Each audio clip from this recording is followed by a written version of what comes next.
Assalamualaikum warahmatullahi wabarakatuh. Perkenalkan, nama saya Emrido dengan kode NIM 2005136384, berasal dari Prodi Pendidikan Sejarah Universitas Riau.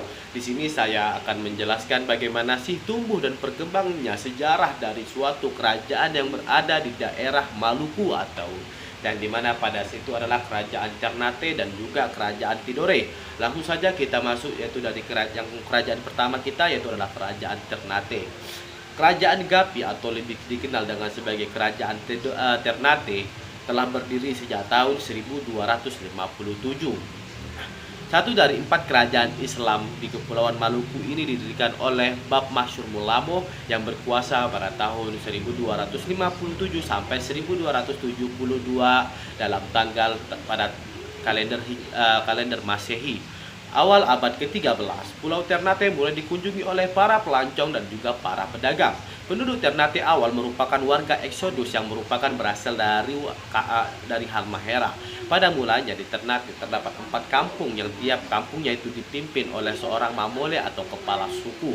Mereka yang pertama-tama mengadakan hubungan dengan para pedagang yang datang dari segala penjuru untuk mencari rempah-rempah. Penduduk Ternate semakin bervariasi dengan bermukimnya pedagang Jawa, Arab, Tionghoa, dan bahkan dari bumi Melayu. Karena perdagangan yang semakin ramai ditambahnya bahaya yang juga sering datang dari para perompak, maka atas inisiatif Mamole guna pemimpinan Tabona diadakan musyawarah untuk membentuk suatu organisasi yang lebih kuat dan mengangkat seorang pimpinan tunggal sebagai kepala organisasi atau raja.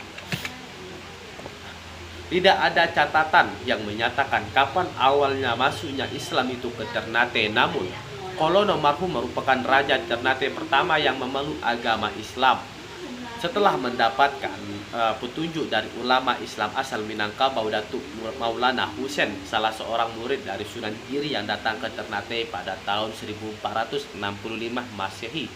Jika keterangan di atas dijadikan sebagai rujukan atau bahan referensi, maka bisa dikatakan bahwa Islam dibawa dan disebarkan oleh ulama dari Melayu dan Jawa. Tapi berdasarkan dari sumber Muhammad Saleh Putuhera yang didasarkan pada tradisi lisannya, yaitu pedagang Arab lah yang menyebarkan Islam di Maluku, yaitu Syekh Mansur, Syekh Amin, dan Syekh Umar. Pada masa pemerintahan Sultan Bayanullah di mana tahun 1500 sampai 1521, Ternate semakin berkembang. Rakyatnya diwajibkan berpakaian secara Islami. Teknik pembuatan perahu dan senjata yang diperoleh dari orang Arab dan Turki digunakan untuk memperkuat pasukan Ternate. Pada masa ini pula datang orang Eropa pertama di Maluku, yaitu Ludwig van Bartholomeu, yaitu Ludovic Fatima pada tahun 1506.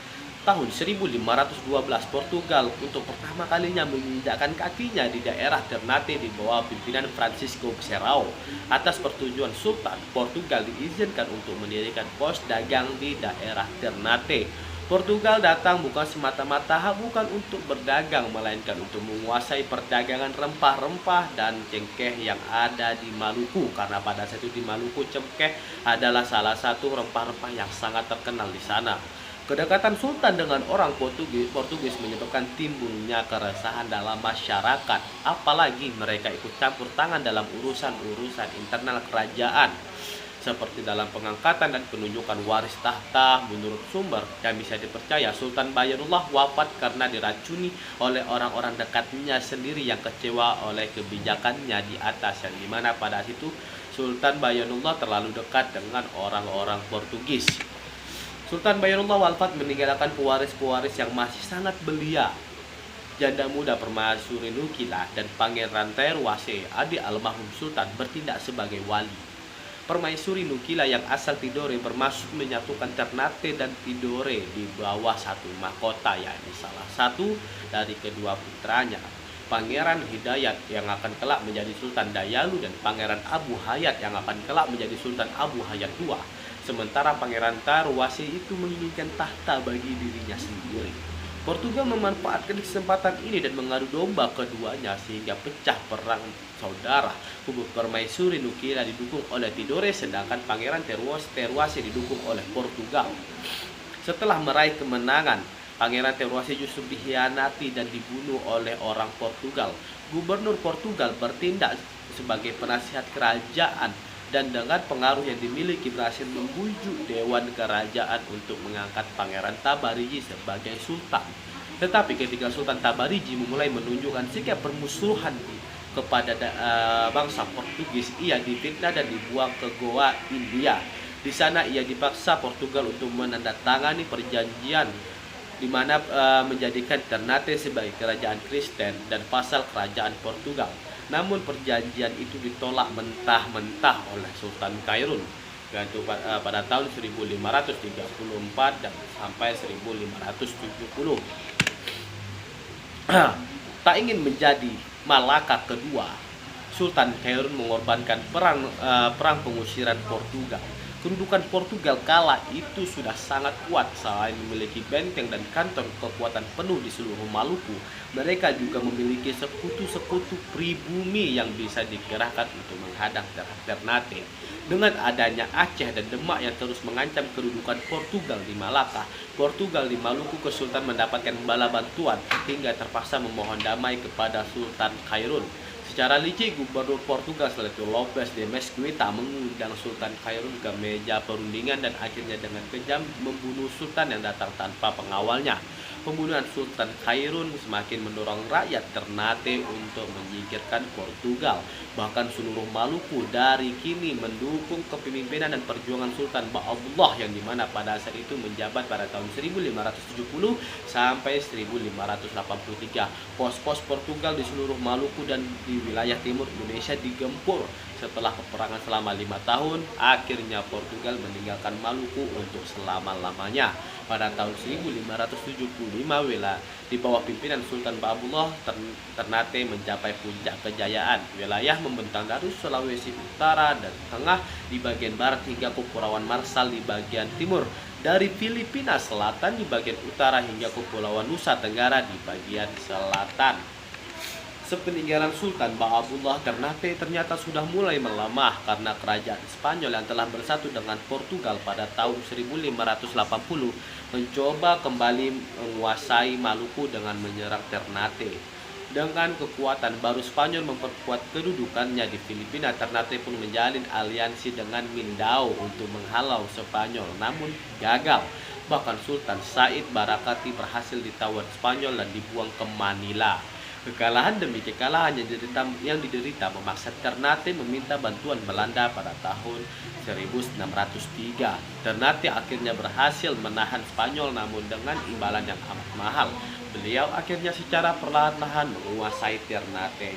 Pada tahun 26 Juni 1607, Sultan Ternate menandatangani kontrak monopoli VOC di Maluku sebagai imbalan bantuan Belanda melawan Spanyol.